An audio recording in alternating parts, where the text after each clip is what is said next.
Good afternoon, good evening, good night, wherever you may be. Well, this afternoon we're going to talk about a wonderful place that is in the hearts of many people in this town, the Royal Arms Hotel. Well, Donald, I was thinking the other day about the Royal Arms now. Right. I was there. You know, they talk about where were you when Kennedy was shot, etc., etc.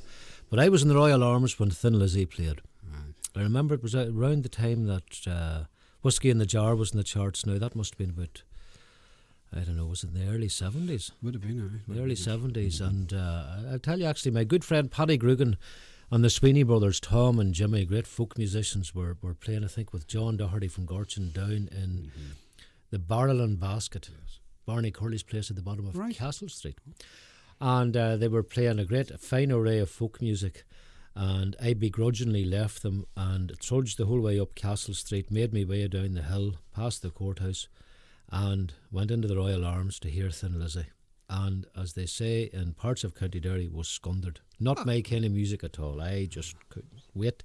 I actually left towards the end and went back to the Barrel and Basket to get the end of Paddy and Tom and Jimmy and John's set. My kind of music. There are still people in, I'll not mention the town, all right, Mountfield. There are still people in Mountfield who will talk about the day that Phil Lynott stopped in one of the shops there and bought a packet of cigarettes. So that's nearly 40 years later. Mountfield's claim to fame. Mountfield's claim to fame that Phil Lynott stopped and bought a packet of cigarettes.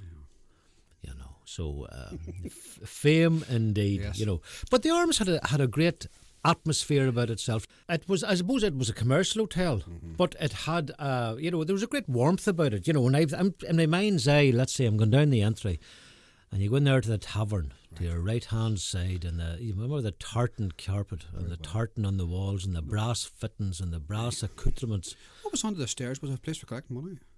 Was it like a basin or a dish or something? I think I vaguely remember that, you know. And then, of course, when you went up the stairs, you went into the function room. The function room. The left-hand side. The left-hand side, then the wee bar, and then the room into the bar, and then to your right-hand side. You would have got tea and various things maybe downstairs below the balcony. That's right. Was there a wee tea room in there at the back? I seem to remember that. I seem to recollect that, you know. But I remember the ballroom, of course. Many's the time I was turned down for a dance. You know, Friday night. Oh, it didn't matter what night it was. Generally, it was 7 nights in the week, if possible. But I remember some of the dances there, you know. And at this time of the year, you know, it's the one thing that you look forward to. Yes. You know, talking about looking forward. Actually, I was thinking a friend of mine, Brian Brogan from Sunningdale. Yes.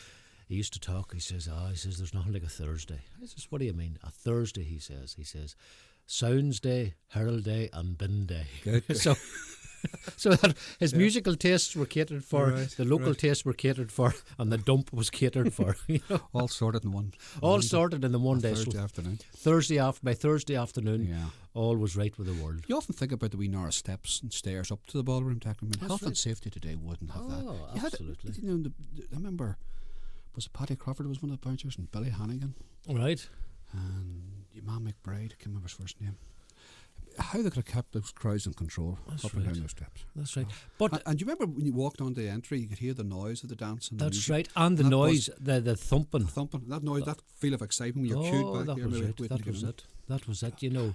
And then, you know, the fellas and girls who had paired off together, juking behind the pillars and that, you know, and on the way out.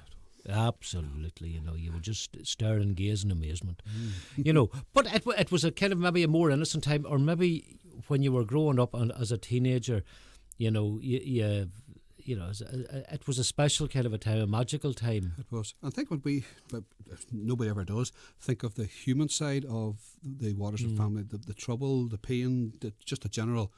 Well, the run of the place, hotel, you know, it's a business, yes. And also the fact that when people went out to a function or went out for a meal, you know, up to, for example, wasn't it the porter room? That's right. On the left hand side, you had meetings in there in the porter room, is right. That's right, you know, and you know, when you think of the amount of people that the Arms employed, you know, it was a big employer in the town. It was at the centre. There is, of course, I'm sure you've seen the old photograph of the, I know it's a Charabang or the old vintage car outside it, you know. And of course, it's been part and parcel of the town.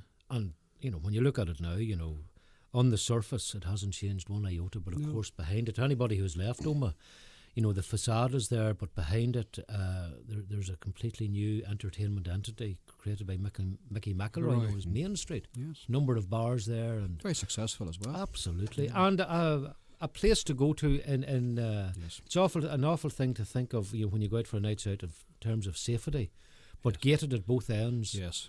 And Reasonably safe to be in, yeah. and also a strange thing where you'll get all ages. Yes. All meeting up and from the young to the, like ourselves, the not so young. Yes. But where you can go out for a night's entertainment and be assured of that rare thing now in Omagh called live music. That it's one of the few places that actually will have live music. But the Arms now going back to the 90s. You talked about the staff. The staff always stayed there for years and years, which is always, I think, a good sign of a hotel. Oh yeah, and it gave a kind of sense of continuity. Yeah. And the Watersons were very good people because they also would have employed people who would not necessarily have got jobs elsewhere either. That's right. They had a very strong and have a very strong social sense and a sense of community and a sense of responsibility, and that was displayed in very practical terms by helping people, and a lot of things that were unknown. The way that the Arms helped out an awful lot of people, They were very, very good employers, and it was all in all a very special place. It was an open house during very difficult days in Omagh as well. It was a safe place to be, and you could have met anyone in the Royal Arms, and they would have ran functions without fear or favour of anyone as well. Yeah. Which mustn't have been an easy thing to do when you think of the logistics of that. Well, exactly, the times were tough, and the 30 years of hard times in Omagh. Yes. The Arms was a kind of a steadying place to be. And we had recorded several interviews with the Watersons down through the years. This is a piece we're going to play now, and it's not edited because, as you rightly said, this is eavesdrop radio. You're going to hear the warts, after chat, bits and pieces, and this wee interview as well. But let you see just the sort of stuff that we do that's not edited, and it's different in the sense that it shows a very human side of running a hotel and the difficulties of just managing such a business. Yes. So come on with us and eavesdrop on the conversation for the next 40 minutes or so. Been down 7:30 as well, but I had we had 3 sons, and my eldest son was 2.5 when we took over the hotel, and the second fella, Peter, was 6 months. And I mean, I had to have a housekeeper, but I was very lucky that we just lived 3 or 4 doors up. We just lived above the Abbey National then. And I was lucky that I could, keep an eye. And Day was wonderful. When the boys then were at sort of primary school, they would get up and go down. And I mean, it was well known that Day put those boys over their spellings whilst they were having their breakfast. And I mean, I've heard so many people saying, about the... This been a public... in a public dining room. Public dining room, and then we had our third son. There was 5 years gap, and I must say that I suppose people would have thought it was. It's a dog. I'll tell you what, it's a dog. Don't worry about him. It was, I suppose, would have been looked on as absolute extravagance. But when our third son was born, he was born on my 30th birthday. Do you know what I'll do, Elaine? I'll let the dog just out into the yard. Aye, okay. That's because right. that might be it. That might be it. I think he maybe she's looking out into the yard. Don't let her in here anyway. You're all right. I can manage. You okay? Mind your... Poor placement there now. I'm a wee bit slow getting... Oh, you're not a bit slow. You're all right. Yeah. But whenever Christopher was born, they said, I mean, it was absolutely imperative. We were working night and day. I mean, we had to. We had a bloody big overdraft, and you had to work. But we didn't. I didn't mind it. We had fun together. And after Christopher was born, he was born in our own home up on High Street. And I remember I worked that morning. I put out 35 breakfasts myself in the hotel, and I went off at lunchtime, and Christopher was born at 6:30 that evening. And I didn't have, I had been working right up till then. But they insisted that I had a nurse, and I had a private nurse, which a lot of people would have thought possibly, but it was actually good because she took the baby at night. I had him during the day, and he says, Elaine, you've got to get back to your strength and have time to bond with your baby, but not be dragged out, and yet be able to go up and down. So I had this old nurse, one of those old, lovely old people. She came from Donegal. He went down to collect her in Donegal town and brought her up, and she was a wonderful person. And I had her for a month, and right enough, she got that baby and myself into a real routine. Into shape, just Yes, into shape. And I know that some people likely would have said, "Oh gosh, that's," but it was essential. It was financially sensible. Yeah. And it's very funny. I can always remember the Friday night after Christopher was born.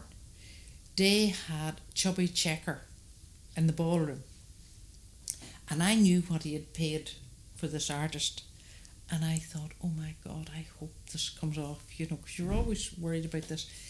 And I got up, I was in bed, I had fed the baby, and she'd taken the baby to her room, and she brought me a cup of tea, and I was supposedly having an early night.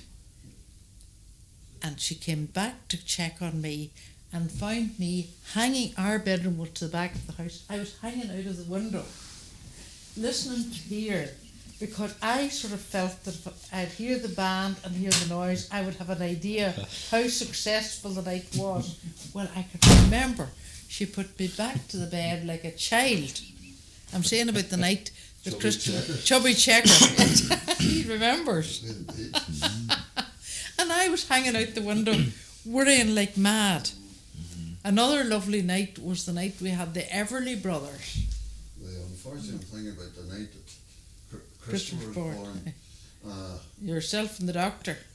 Aidan Lagan had a son, and Harry Tarney had a son. And, No, that was Robert, darling. That was Robert. That was Robert. That was her eldest son.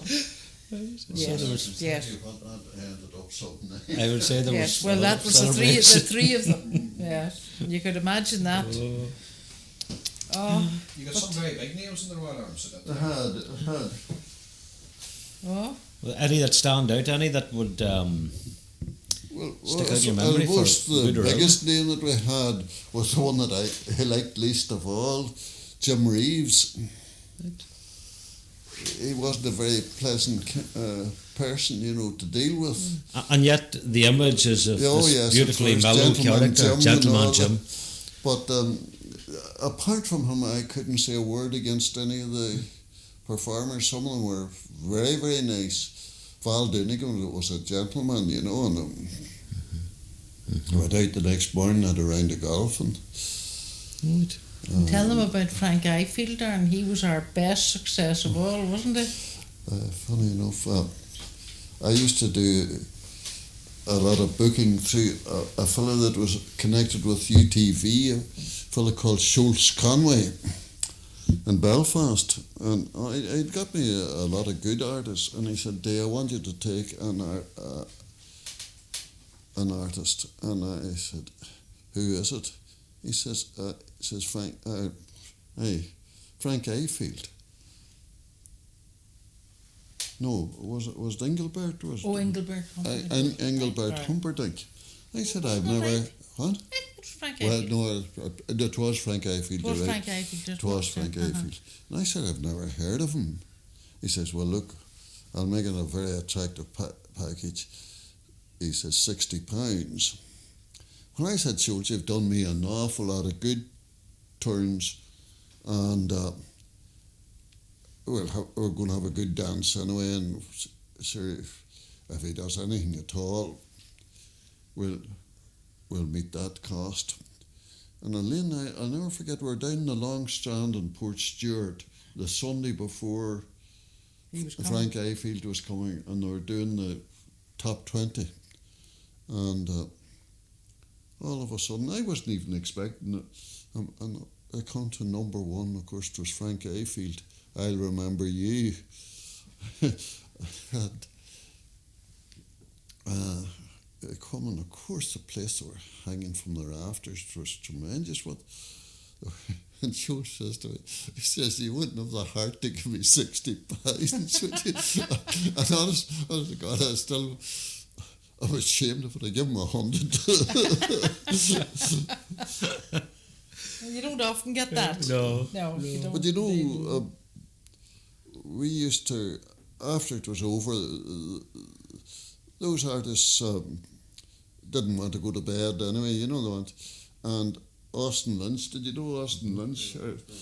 Well, Austin would have played the piano, and he played to Engelbert Humperdinck and not Jim Reeves, because he left immediately. He got his money.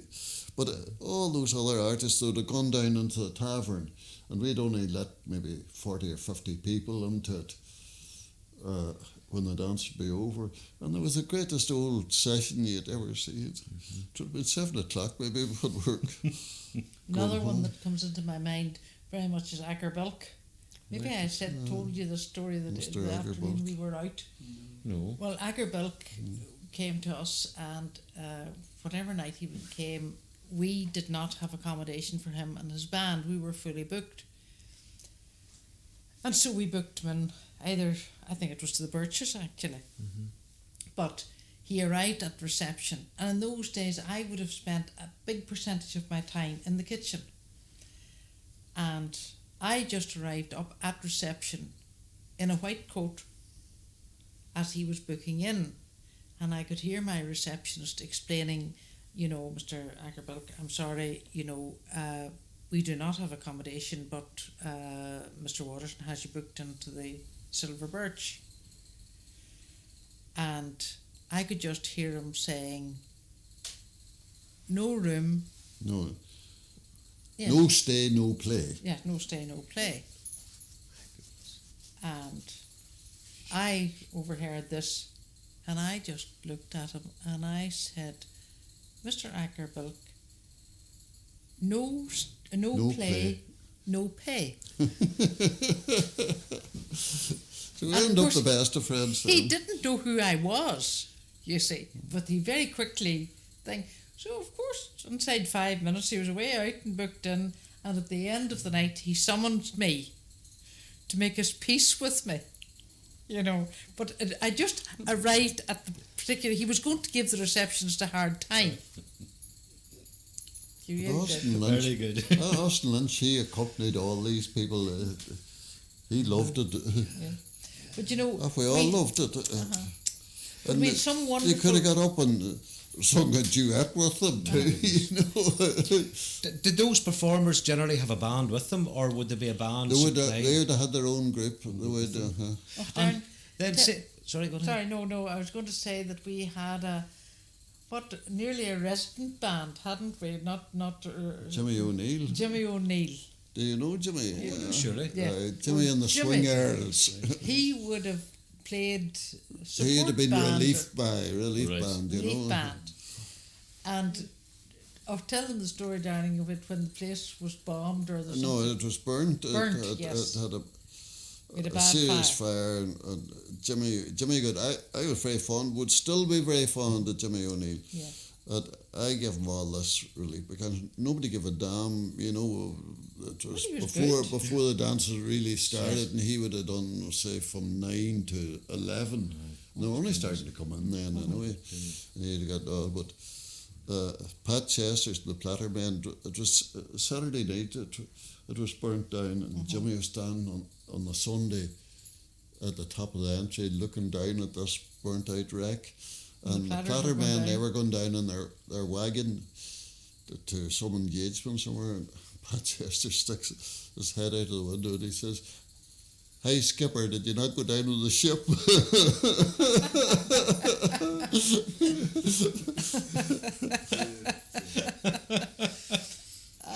Oh, I've been cornered by Jimmy many's the time. He could But just get you Jimmy, into it and you couldn't. That's right. Yes. And there was no I way met to him recently, and I couldn't repeat what he said to me, but he was his He was a character. Oh yes, I've got many a diatribe Yes. from him Yes. about the ills of the world and who's responsible. Yes, Absolutely. that's it. Yes. Yes. There's no let up at all, you know.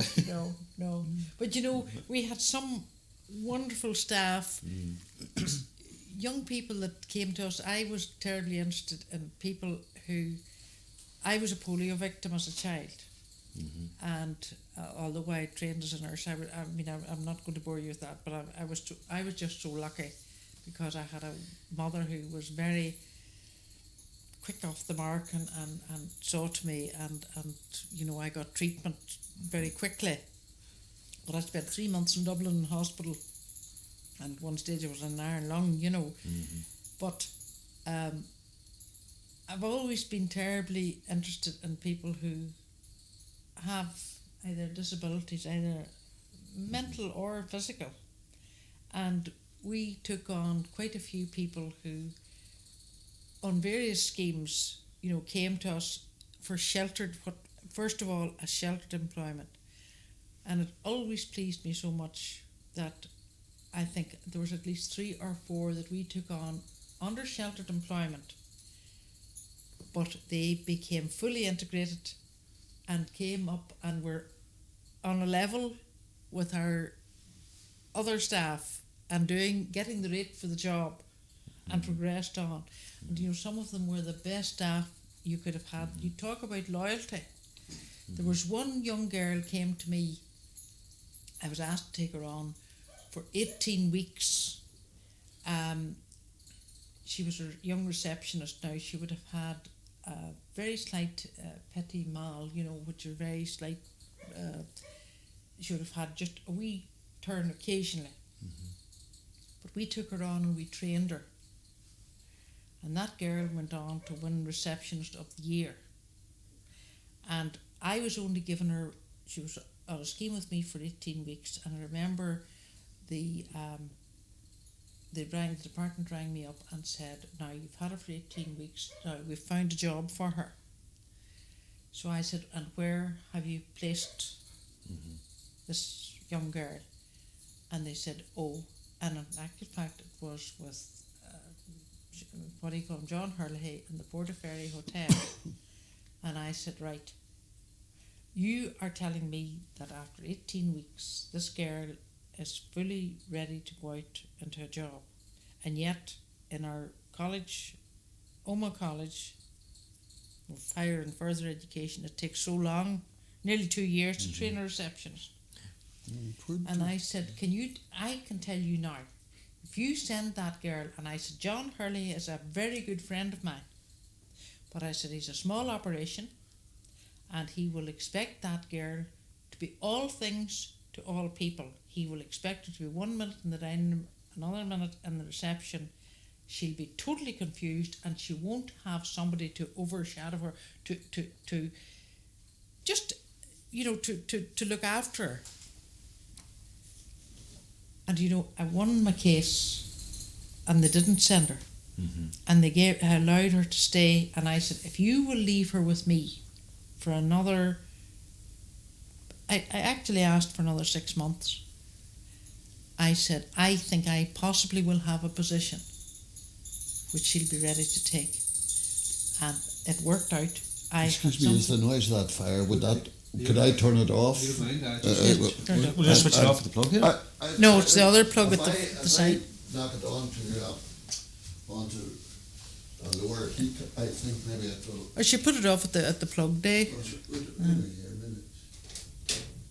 It's the wee whirly jig thing. We're not heat up.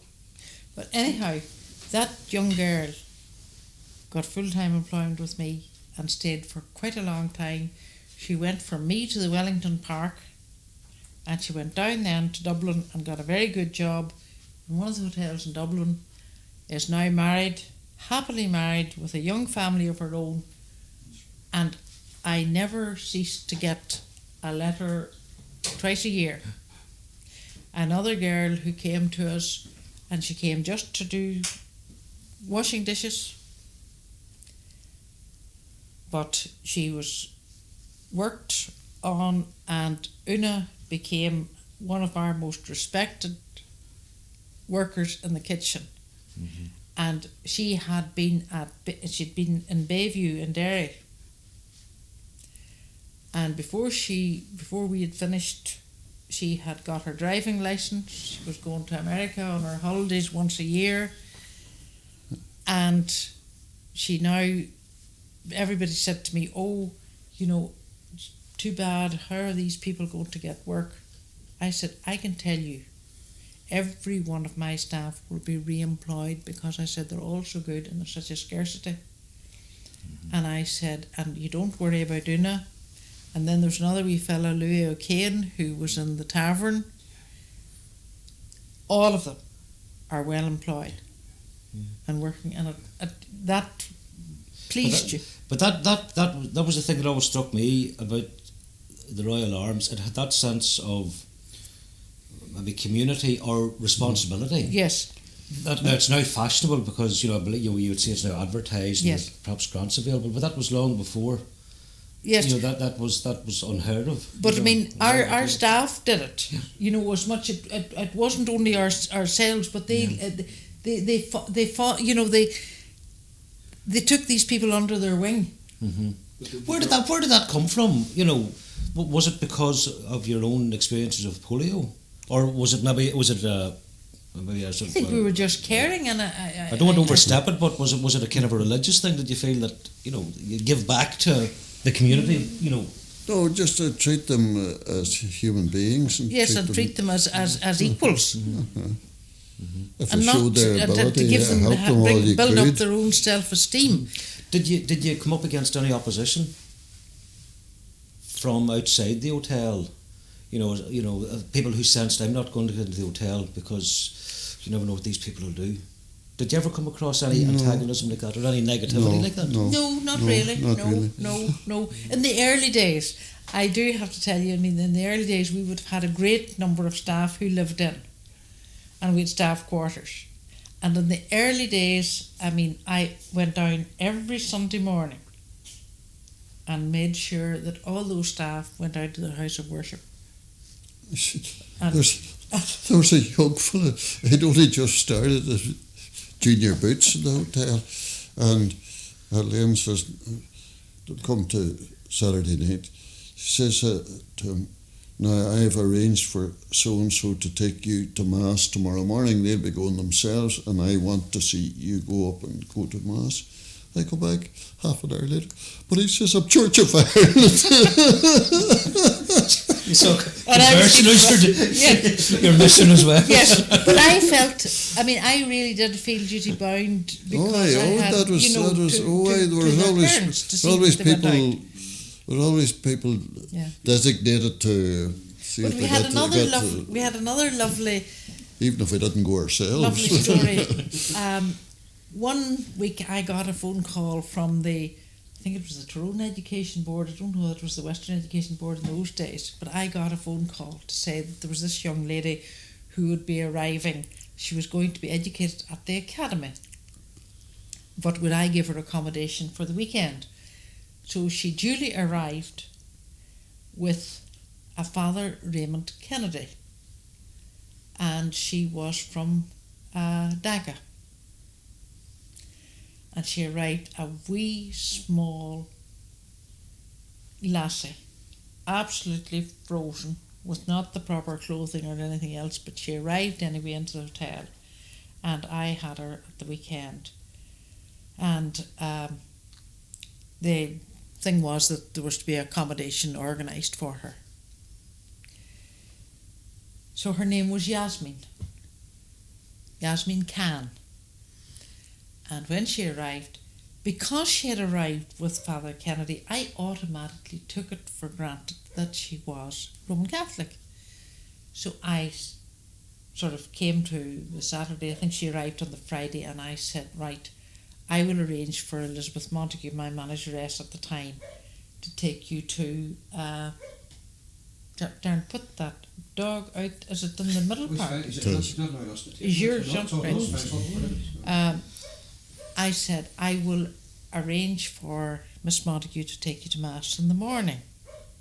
So, because Yasmin at that stage had said to me that she was going to, her schooling had been arranged at the Omagh Academy, but that she was going up to the Loretta Convent to see if they would give her accommodation.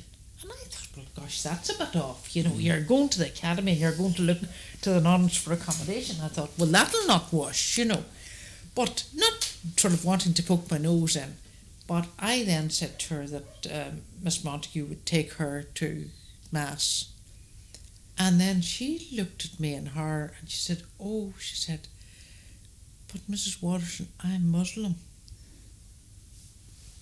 So I thought, well, I don't know where your father has gone wrong. But this man obviously apparently thought that he had paid. She was coming to a school where there was accommodation as well. Anyway, the week went past and she was literally on our doorstep. And I'll never forget, they said to me, that's dreadful, that child coming all that way and not proper look out on where she's going to be staying. I mean, could you imagine sending your son or daughter out to Dhaka without knowing exactly where she was going to be staying? So it ended up that they said, right, we had only our youngest fellow at home at that stage, and he was in primary school, and a 3 or 4 cubby was, and they said, right, he says, Elaine, we have a spare bedroom up there. Let's get a lick of paint on it and do it up and put a bit of extra heat into it for getting a dimplex in those days. You have put a dimplex. We didn't have central heating. So we did that, and he said, look, let's offer to put her up. And he said the only commitment we'll ask is that if she would see that Christopher does his homework every day when he comes from school. So Yasmin became a member of our family, and she literally was there. She had come at the stage she was starting to do her GC or her O levels, or at that stage, and she went to the academy. She became one of the family, and she, after 1 year, she was top in the class in English and top in the class in, I've never seen dedication like it. And she went on to do her A levels, and then she went on and she did medicine. And for a bit of pocket money, she would serve on a few functions in the hotel. And Christopher was very, very upset because I allowed her, because she was Muslim, I allowed her to come back, and she came back every day and had her lunch in the hotel. Whereas Christopher, I insisted that he stayed at school for his lunch. And he has never quite, I think, forgiven me for this. But I reckon because of her, dietary thing. And she came a thin wee lassie. And inside a couple of years she was like a wee barrel, because, she was having great food. But I reckon she was quite good for the boys. The boys would come home and she'd tell them weird and wonderful stories about Pakistan and then about India and all that she could tell them. She ended up marrying Father Kennedy. You've stolen my thunder. Oh, God, sorry, You've Elaine. stolen my thunder. Yes, but she became a qualified doctor, and she always kept in touch, and she keeps in touch with me about twice a year. She's now a consultant paediatrician. Now, when she first came, her idea was she was going back to India. But she didn't go back. She went to Cork. She qualified in Dublin, then she went to Cork, and then she went over to London. And the Father Kennedy would come up occasionally and visit her. And I remember saying today, I don't know, there's something not quite right. I said, I think, Father Kennedy, there's more to this than meets the eye. And they said, don't be so bloody ridiculous. That's a typical woman's attitude, He said, you're jumping to conclusions. That's totally wrong of you. You shouldn't say that. So I said, okay, not a word.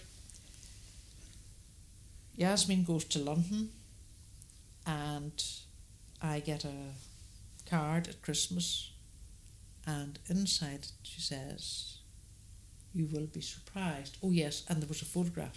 I hadn't maybe heard from her for about a couple of years. Inside it was a photograph of this gorgeous baby. And she said, you will be surprised, but Raymond has left the church and they had got married.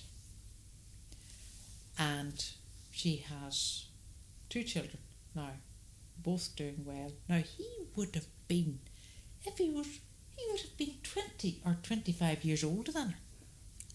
Very, very clever man. But he was a lovely man. Lovely man. I Lovely used to man. have conversations He was with him. with the And if there would be a ecumenical quiz on the I'm trying to think television what or it was anything with, like that, you know. there you could answer every question on it. Yeah. It was But he was a lovely and a very good looking I man. used to enjoy a conversation Yeah. with him because he was so But intellectual. the strange thing was that we discovered afterwards that Yasmin came from a very well-to-do family.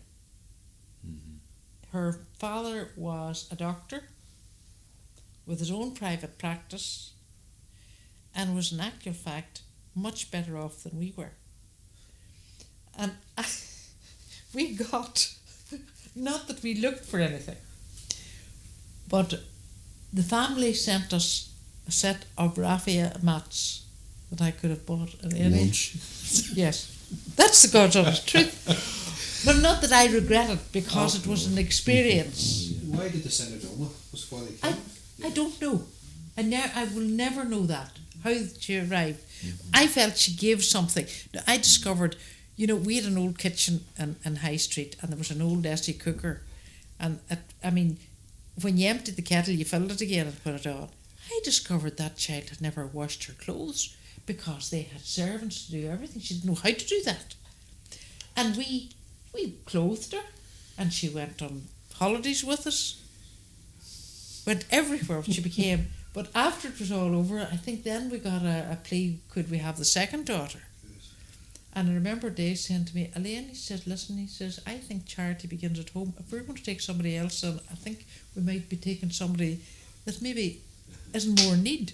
Yes. There's Not- very little thanks. And Yes. Not no. that I regret it, because I think, the boys would still talk about the stories that she told, And at that stage we had her, and we had the old lady who lived here.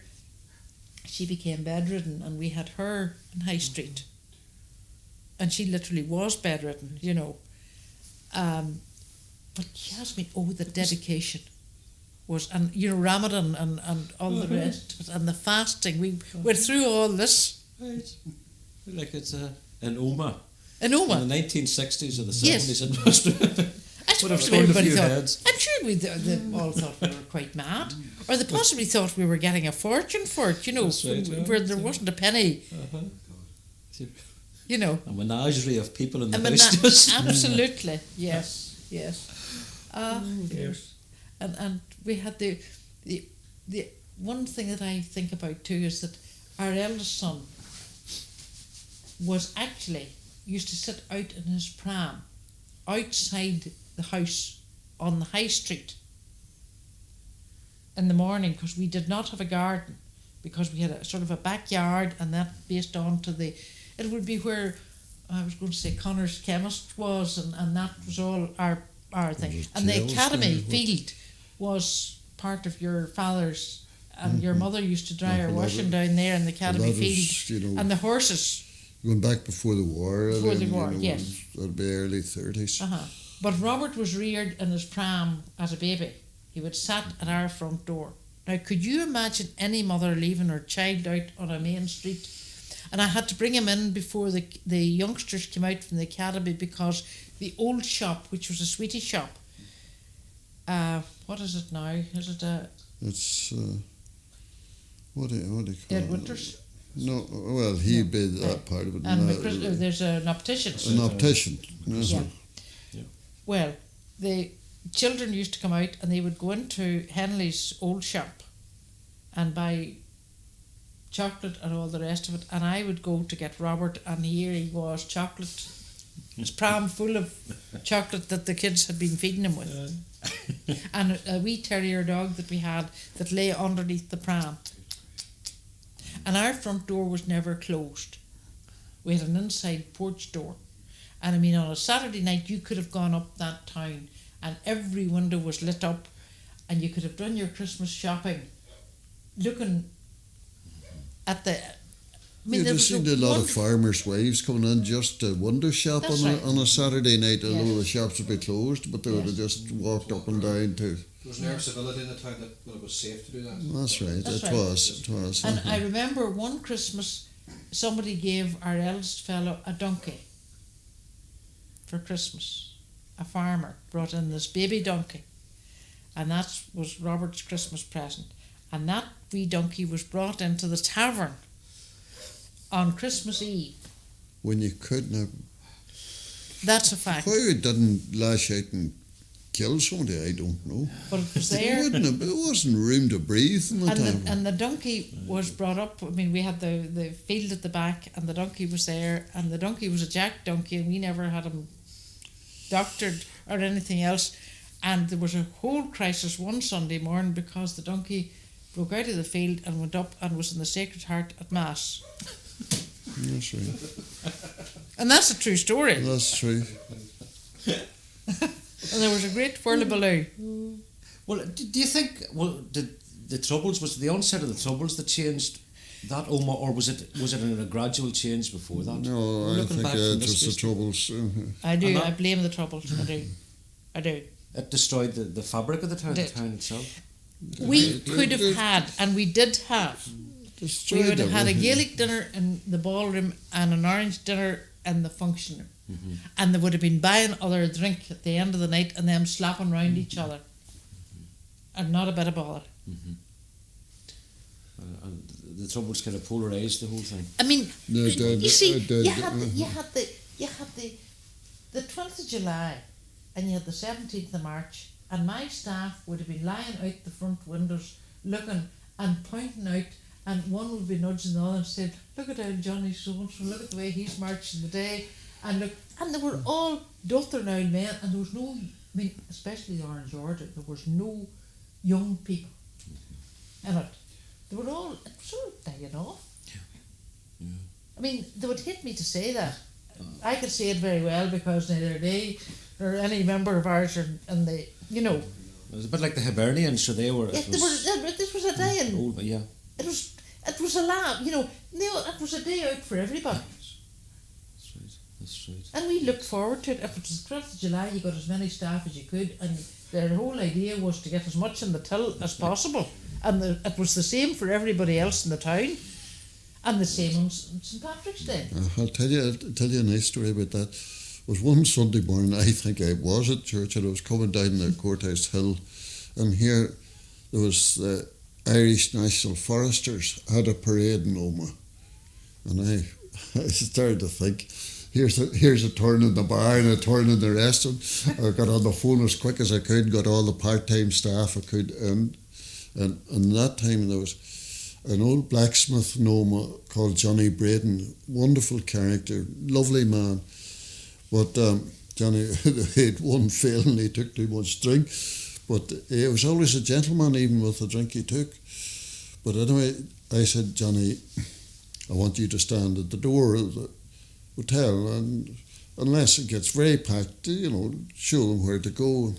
Johnny did this. And I suppose after the parade was over, about 3 o'clock, things had quieted down, and I said, Johnny, go up to the kitchen there and you get something to eat. When he was up, and the staff were by this time starting to have their own food. I happened to be up in the kitchen. Johnny was saying, Waterson's not as smart a man, he says, as what you'd take him for. I said, well, how do you make that out? Well, he says the place was packed up, but there was nobody drinking in the bar at all, he says. And Johnny was a Protestant, you know. And he says, I just got up in a chair and I rented them, the Balfinian men, and he says, they're going like a train now. But there was that sort of humour in it, you know, that was the sort of... Yeah. Now going like a train. And remember we had we went in there, it was 10 o'clock closing.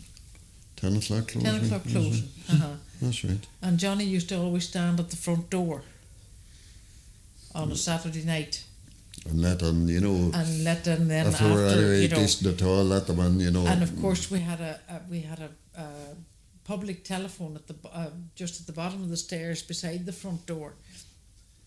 And the one thing you couldn't do was go into that public telephone, because all the people that Johnny was letting in, they would buy him a Guinness, and you'd go into the phone box and he had the Guinness lined up inside.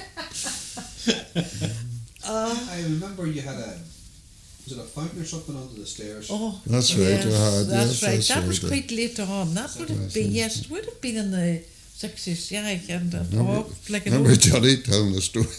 I'm sure it's perfectly true. He went home one night and he chipped on the stairs, and the wife says, "What's wrong with you, Johnny?" He says, "I've got a crate of stout." And she says, "Sir, leave it at the bottom of the stairs." He says, I can't do that. I have a drunk," he says.